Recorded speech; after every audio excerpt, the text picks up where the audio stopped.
vaccination. Car tout d'abord, sur la Venise malienne, notre bateau va accoster sur les berges de Mopti, 5e région. Là-bas, pour s'assurer du bon déroulement de la révision de la liste électorale, une mission de supervision au gouvernorat EJ sillonne le terrain pour faire le constat de cette révision annuelle de la liste électorale. Boubacar Sankari. Le gouverneur de la région de Mopti, accompagné du superviseur de l'EJ pour la région, s'est rendu dans 2 commissions administratives de révision annuelle de liste électorale pour constater de visu l'effectivité du déroulement des travaux.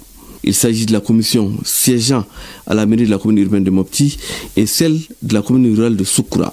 Dans les 2 centres, les opérations de radiation, de transfert, de validation et d'inscription au RAVEC se déroulent normalement. Nous avons constaté aussi que ces commissions ont des documents, les supports qui constituent les documents de travail. Et il y a aussi l'équipe d'enrôlement, la maîtrise est là aussi. Donc on est vraiment satisfait. Le message que j'ai à lancer d'abord, c'est au niveau des sous-préfets et des préfets, d'être au plus près de ces commissions administratives pour le suivi. Et au niveau des commissions administratives, on les a exhortés de rester professionnels et dans les limites de texte. Et à la population, nous l'exhortons à faire ce devoir citoyen. Cette opération annuelle de révision de liste électorale, qui a déjà commencé le 1er octobre, prendra fin le 31 décembre 2025. Cette opération de révision a pour objectif de procéder à l'inscription des citoyens en âge de voter et disposant des numéros d'identification nationale NINA, au transfert des personnes recensées à la suite d'un changement de domicile, ainsi que la radiation des électeurs décédés inscrits par erreur et ceux ayant perdu le droit de vote. Ce pari d'élection libre, inclusive et transparente, ce pari donc est à la portée de notre pays. Et pour y parvenir, le gouvernement met tout en œuvre pour doter notre pays, le Mali, d'un fichier électoral fiable, condition sine qua non de scrutin prédit, le processus électoral transparent. En remettant les documents relatifs à la dite révision au président de la commission, M. Sibiri Sanou, 2e conseiller à l'ambassade, l'ambassadeur Koulibaly a invité les membres de la commission administrative à travailler avec rigueur, assiduité, professionnalisme et intégrité dans le strict respect des textes en vigueur. Aussi, il a exhorté les responsables de la communauté malienne à informer largement nos compatriotes vivant au Nigeria de l'opération de révision annuelle des listes électorales en cours afin qu'aucun électeur de la juridiction ne soit laissé en marge. Voilà, c'était là également la révision de la liste électorale à Abuja, au Nigeria. Pendant ce temps, à Koutiala et Ségou, on lance la campagne spéciale de vaccination des petits ruminants. L'événement est marqué par la présentation du plan national stratégique pour l'éradication de la maladie d'ici à l'horizon 2030. Environ 2 500 000 têtes devront être immunisées à travers cette opération dans les 2 régions. Il y aura aussi le marquage des animaux qui vise à limiter les pertes, sécuriser les revenus des éleveurs, renforcer la sécurité alimentaire. Cette opération de vaccination est appuyée par le projet régional d'appui au pastoralisme au Sahel, phase 2 PRAPS 2, et financée par la Banque mondiale et le gouvernement du Mali. Jacqueline Dakoua Ségou et Brima Kone Akouchala nous en parlent. Cette campagne de vaccination et de marquage 2025-2026 contre la peste des petits ruminants vise à immuniser environ 500 000 animaux dans la région de Koutiala. Son lancement est marqué par l'administration de quelques doses de vaccins aux petits ruminants par les autorités régionales et la délégation nationale des services vétérinaires. Notre objectif, c'est de pouvoir éradiquer la peste des petits ruminants d'ici 2030. Pour ce faire, nous prévoyons de pouvoir vraiment faire la vaccination gratuite des petits ruminants. La commune urbaine de Koutiala réaffirme sa disponibilité à accompagner les services vétérinaires et les organisations d'éleveurs dans la sensibilisation, la mobilisation communautaire et la réussite de cette campagne. Nous encourageons nos éleveurs, nos chefs de quartier, nos conseillers et relais communautaires à faciliter la vaccination de tous les troupeaux. L'un des temps forts de ce lancement de la campagne de vaccination des petits ruminants a été la présentation du plan national stratégique pour l'éradication de la peste des petits ruminants. L'élevage occupe une place centrale, constitue à la fois un pilier essentiel de la résilience des ménages ruraux, un vecteur de stabilité sociale et un levier stratégique pour le développement durable. C'est pourquoi Le gouvernement du Mali attache une importance capitale à la préservation et à la valorisation de notre capital animal. Cette campagne de vaccination contre la peste des petits ruminants est une activité des services vétérinaires soutenue par le PRAPS 2.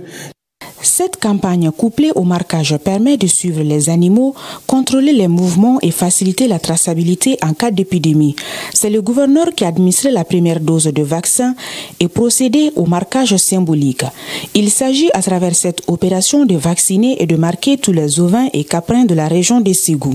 La présente campagne vise la vaccination et le marquage de 15 millions de petits ruminants sur l'ensemble du territoire, dont plus de 2 400 000 têtes dans notre grande région de Ségou. Gratuite et obligatoire, cette opération mobilisera des services vétérinaires publics et privés. Cette campagne représente une étape clé dans la lutte contre la peste des petits ruminants. Pour mener à bien l'opération, le gouvernement a mis des kits d'appui à la disposition des services vétérinaires et techniques. Le Mali a fait un engagement avec la communauté internationale. Il s'agit d'éradiquer cette maladie d'ici 2030. Dans ce mois, il faut quand même prendre les dispositions nécessaires jusqu'à ce pour l'atteinte de nos objectifs. Notons que cette campagne de vaccination est appuyée par le PRAPS 2. Elle est financée par la Banque mondiale et le gouvernement du Mali. Agneau du Sahel, l'heure est à l'information et à la sensibilisation des forces vives de la région sur les réformes politiques et institutionnelles. Moussa Diakiti. Il est impératif d'accorder une place prépondérante aux réformes politiques, institutionnelles et électorales, comme indiqué dans les recommandations des Assises nationales de la refondation tenues en décembre 2021. Pour mieux s'approprier du contenu, des enjeux et des avantages de ces réformes, les forces vives de la région de Nioro, soucieuses de l'avenir du Mali, ont répondu présentes ce mercredi 15 octobre à l'appel des autorités régionales pour l'atelier d'information et de sensibilisation sur ces réformes. Vraiment, nous remercions les plus hautes autorités du pays pour cet exercice. Nous avons compris les différentes réformes, nous sommes totalement édifiés sur leur contenu. Nous quittons cette salle satisfaits et bien outillés. C'est des réformes que la population vraiment a besoin. Le message a été vraiment compris.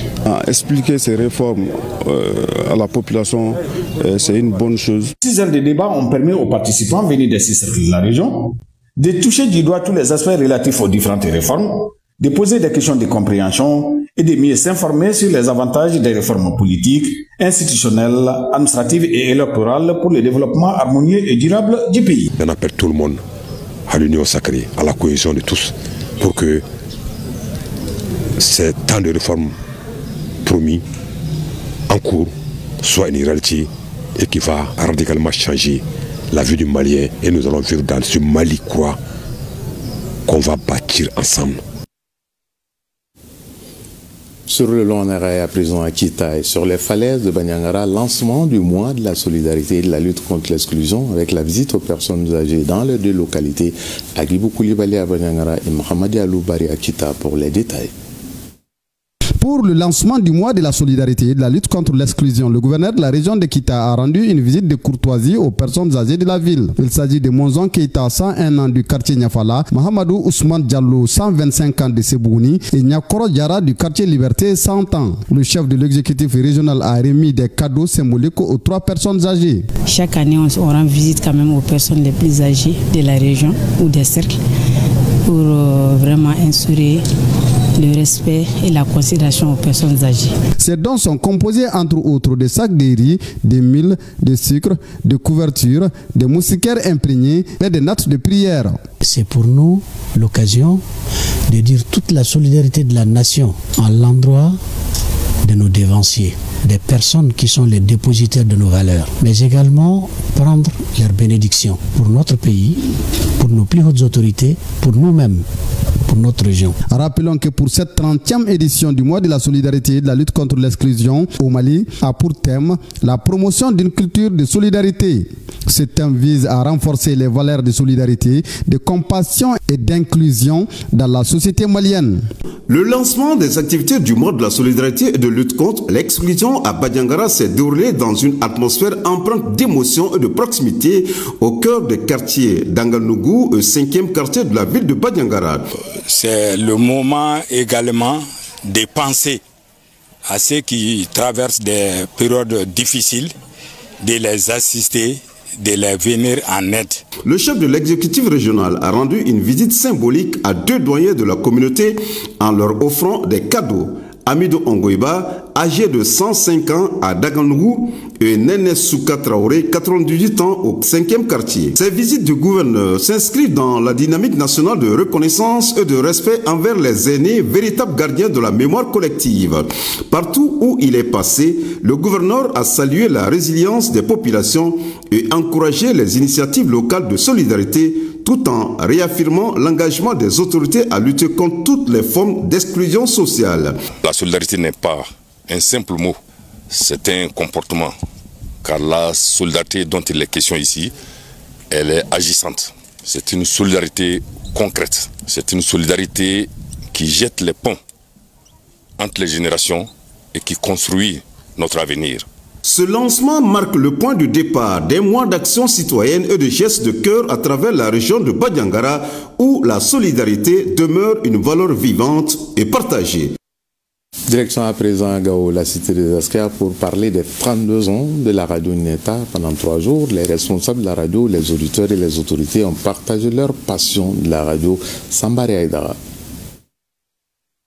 Créée le 15 octobre 1993 par l'Association malienne pour le développement des zones sahélo-sahariennes, émettant sur la fréquence 91.7 FM, la radio Nata fête son 32e anniversaire. Et c'est la place verte de Gadé qui a servi de cadre à cette commémoration des 32 ans de la première radio libre du septentrion malien. 32 ans d'histoire, de voix partagées, de défis surmontés, mais surtout 32 ans d'engagement, de fidélité et de résilience au service de communautés de la région de Gao. Les autorités locales et les leaders communautaires se sont succédés à la tribune pour témoigner l'engagement de la radio Nata en faveur de la promotion de la cohésion sociale, de la paix et du développement de la région. 3 lettres, ça suffit pour qualifier la radio Nata. I, E, C. I veut dire information. E veut dire éducation. C veut dire communication. Aucun pays ne peut se développer si l'information, en tout cas, on ne met pas l'accent sur l'information. Aucun pays ne peut se développer si on ne met pas l'accent sur l'éducation. Aucun pays ne peut avancer si on ne met pas l'accent sur la communication. Le directeur du cabinet du gouverneur, pour sa part, a salué la résilience de la radio Nata et invite ses responsables à relever les défis de l'innovation, gage de sa pérennité. En célébrant les 32 ans de Radio Nata, nous célébrons une vision, un engagement et un héritage collectif.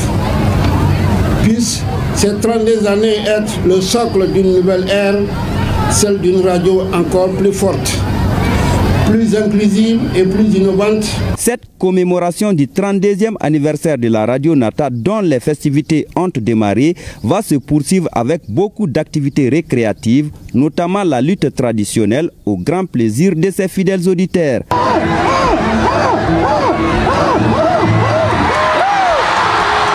De la bonne ambiance sur la place verte de Gadé à Gao. Solidarité à présent, l'opérateur économique Amadou Konaté tend la main au service social des armées avec un lot de vivres pour les familles des militaires tombés au front.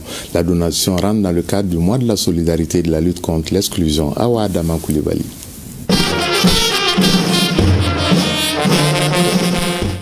La fanfare militaire ne résonnait pas pour un défilé, mais pour honorer l'absence. 200 familles de soldats tombés sur les théâtres d'opération ont été reçues dans un geste de reconnaissance tangible. Des vivres, du réconfort et surtout une main tendue dans le silence du deuil.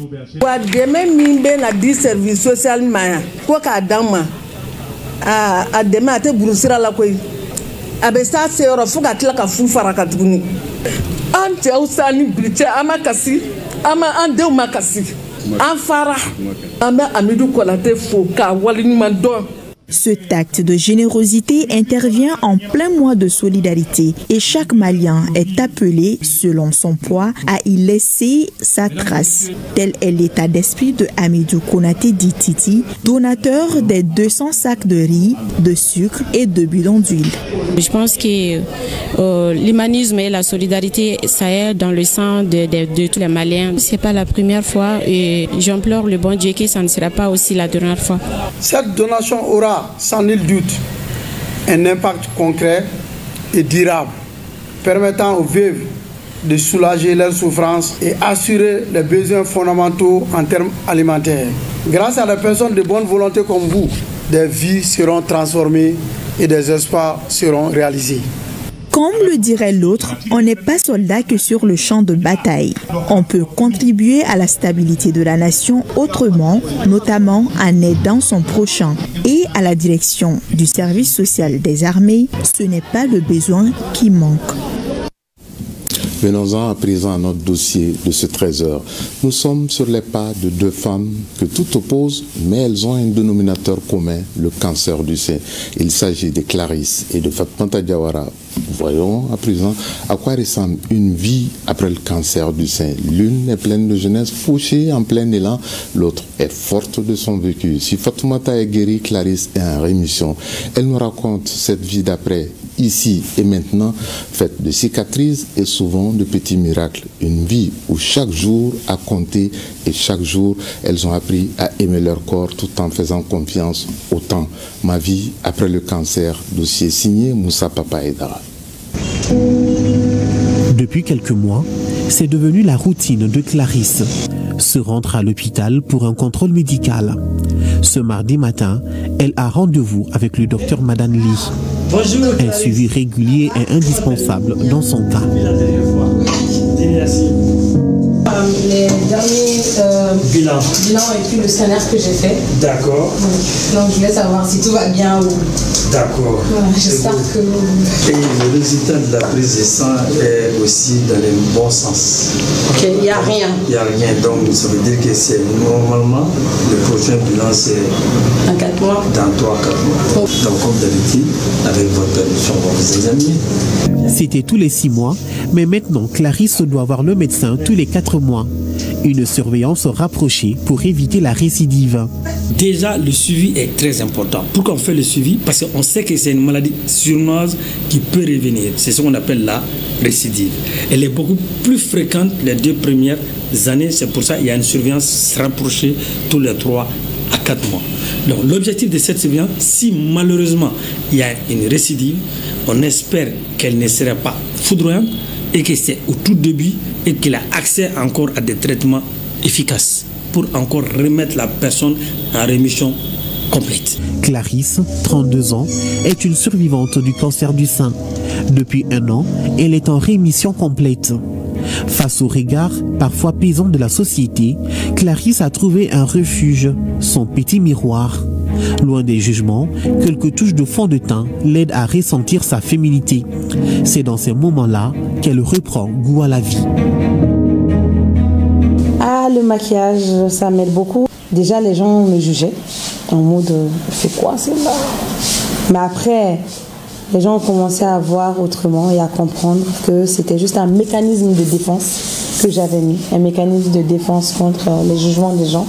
Parce qu'il faut savoir que avoir la chimio, perdre ses cheveux, ne plus avoir de cils, de sourcils, de poils du tout, avoir la langue noire, avoir les ongles et puis la paume des mains noires, les gens vous regardent dehors comme si vous aviez attrapé la peste ou comme si vous étiez repoussante. Alors moi je me suis dit qu'avec un peu de maquillage, ça irait, que voilà.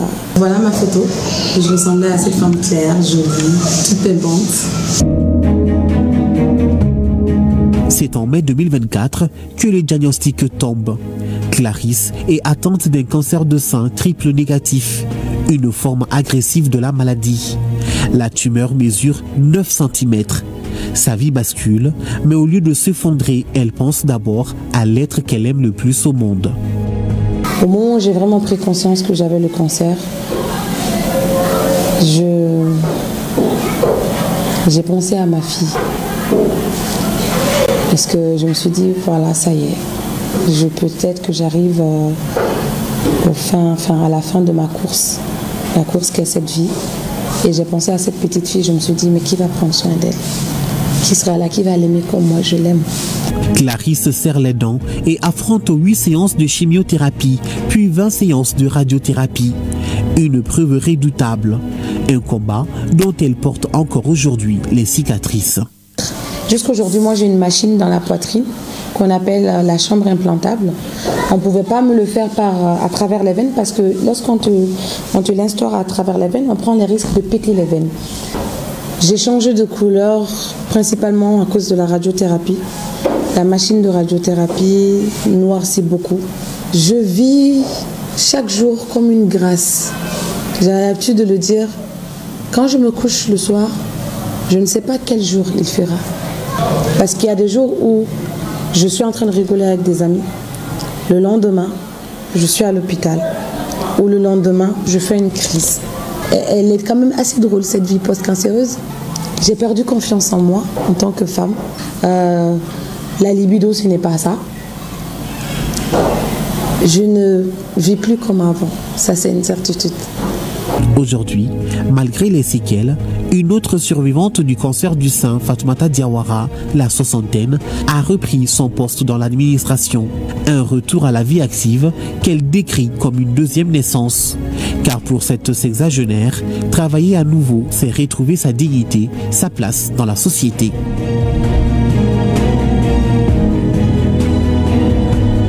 J'ai tout repris.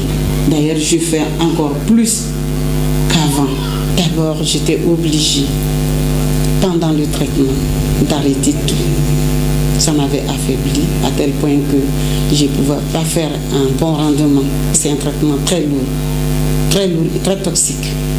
Alors, j'étais obligée d'aller à la retraite. Et après le cancer, toute l'attention est attirée sur toi dans la famille. Les camarades, les amis, tout l'entourage. C'est un combat gagné. Là, je vis aujourd'hui avec le diabète aussi, après le cancer. Elle a été victime 2 fois de ce tueur silencieux qu'est le cancer du sein entre 2014 et 2019. L'espoir de vivre avait pris un sérieux coup. Mon premier cancer, c'est moi-même qui l'ai détecté avec les doigts. C'était des ganglions sous les selles. On l'a enlevé. C'était quand même un peu avancé. Mais malheureusement, c'est toujours en mes palpant que moi-même j'ai vu la poule sur le deuxième sang. 4-5 ans plus tard, j'ai dit cette fois-ci c'est la mort. C'est quand je suis sortie et que je voulais aller à la maison même. Je suis rentrée dans ma voiture seulement, je ne sais pas, j'ai crié. J'ai pleuré. J'ai appelé ma fille. J'ai dit cette fois-ci, c'est le cancer. C'est un triple négatif. Ça veut dire que je vais mourir. Elle a dit, hé maman, ne parle pas comme ça. Le cancer du sein s'accompagne souvent de troubles psychologiques, voire d'une dépression.